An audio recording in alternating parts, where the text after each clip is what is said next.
साथियों, 22 जनवरी को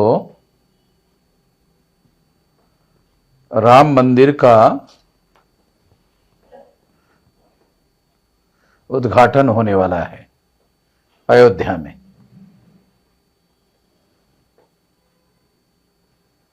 ये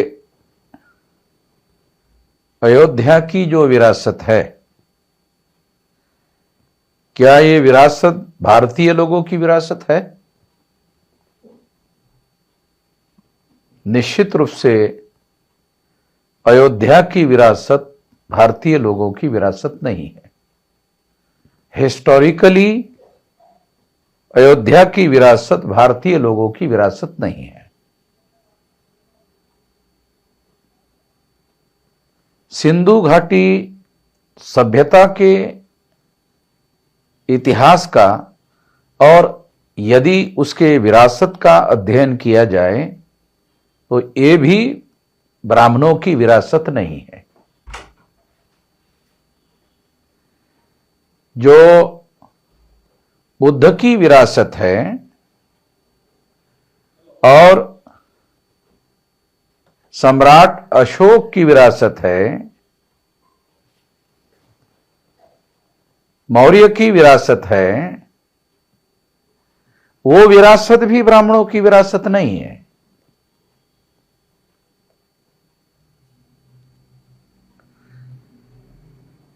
ब्राह्मणों की विरासत क्या है? ब्राह्मणों की विरासत भारतीय समाज को, भारतीय लोगों को वर्ण व्यवस्था के नाम पर 4 वर्णों में बांटने की विरासत है और इस बांटी हुई विरासत में सबके ऊपर ब्राह्मणों को थोपने की विरासत है।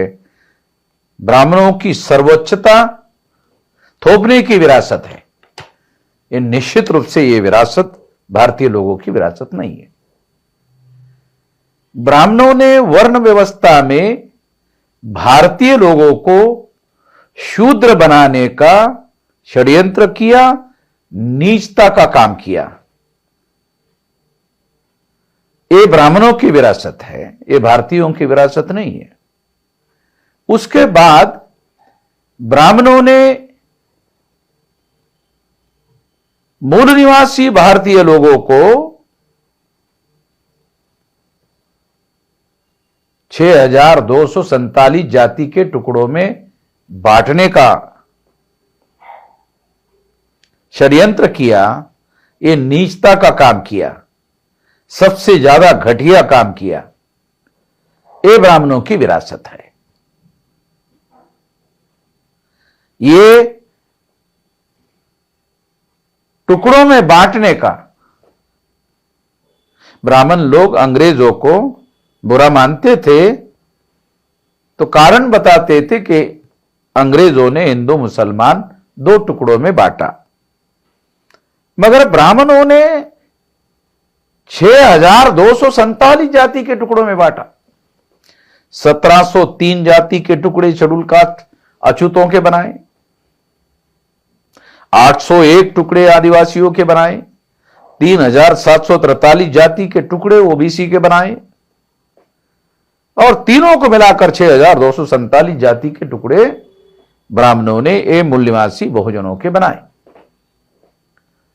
ये टुकड़े बनाने का, जातियों में बांटने का, ऊंच नीच थोपने का, छूत अछूत छोपने का, ये जो विरासत है ये ब्राह्मणों की विरासत है।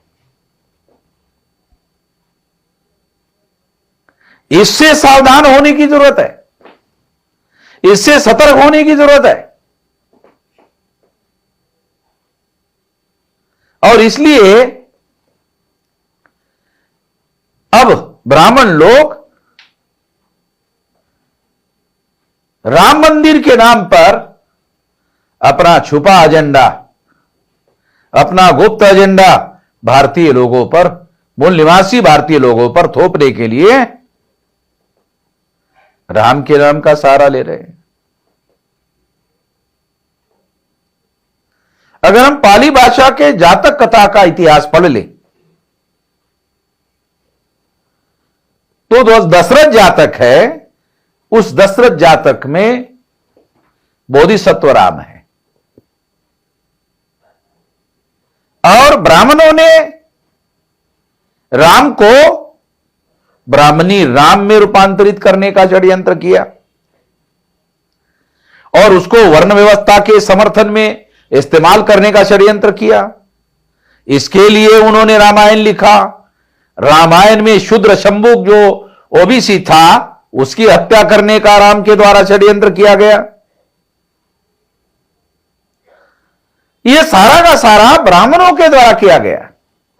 यह षड्यंत्र हम लोगों को समझना जरूरी है। आज दोबारा राम का नाम लेकर इस देश के 60-65% ओबीसी के लोगों के विरोध में षड्यंत्र करने का काम किया जा रहा है। यह बात बखूबी बहुत सही तरीके से चौधरी विकास पटेल, जिनका राष्ट्रीय पिछड़ा वर्ग मोर्चा नाम का संगठन है, उन्होंने अभी अभी जो वीडियो घोषित किया है हम उसका समर्थन करते हैं। उन्होंने एकदम सही कहा है और मैं सारे देशवासियों को, भारतीय लोगों को, तमाम भारतीय लोगों को 3.5% ब्राह्मण अगर छोड़ दिए जाए तो सारे भारतीय लोगों को, ये जो सारे भारतीय लोग हैं वो इस बात के समर्थन में हैं। मैं उनको अपील करता हूं कि वो सारे के सारे लोग चौधरी विकास पटेल का समर्थन करें। जो वर्ण व्यवस्था में तीसरे वर्ण के लोग हैं, जो वर्ण व्यवस्था में दूसरे वर्ण के लोग हैं, क्षत्रिय ये मूल रूप से नाग लोग हैं, तीसरे वर्ण के वैश्य हैं ये भी नाग लोग हैं, चौथे वर्ण के लोग हैं ये भी नाग लोग हैं। तो ये सारे के सारे नाग लोग हैं जिनके विरोध में ब्राह्मणों ने षड्यंत्र किया और नाग लोगों के इतिहास के बारे में ब्राह्मणों ने ही लिख कर रखा हुआ है। इसलिए ये एक तथ्यात्मक इतिहास है। इस बात को हम लोगों को ठीक से समझने की, ठीक से जानने की जरूरत है और एकदम सही राष्ट्रीय पिछड़ा वर्ग मोर्चा के राष्ट्रीय अध्यक्ष चौधरी विकास पटेल के द्वारा जो कहा गया है वो 100% सही है। इसलिए हम चौधरी विकास पटेल जी की बात का समर्थन करते हैं और 22 तारीख को जो उन्होंने काला दिन मनाने का ऐलान किया हम उनका समर्थन करते हैं और समस्त देशवासियों को 3.5% ब्राह्मण छोड़कर समस्त देशवासियों को काला दिन मनाने के लिए अपील करते हैं। आशा है कि लोग काला दिन मनाने का काम करेंगे और जैसा ही उनको मौका मिलता है, अगर वो कल से इसके विरोध में काला दिन मनाते हैं, वो जितने दिन अपनी प्रतिक्रिया में इसको काला दिन घोषित करते हैं उतने दिन वो कर सकते हैं। 22 तारीख तक तमाम दिन को ऐसा कर सकते हैं, समस्त दिन को ऐसा कर सकते हैं और इसके लिए अपने अपने लेवल पर वीडियो बनाकर अपनी प्रतिक्रिया घोषित कर सकते हैं। मैं इसके लिए भी वीडियो बनाकर सारे देशवासियों को अपील करता हूं कि वो वीडियो बनाकर इसका समर्थन करें। आप लोगों ने मेरी बात ध्यान से सुनी, इसके लिए आभार, धन्यवाद।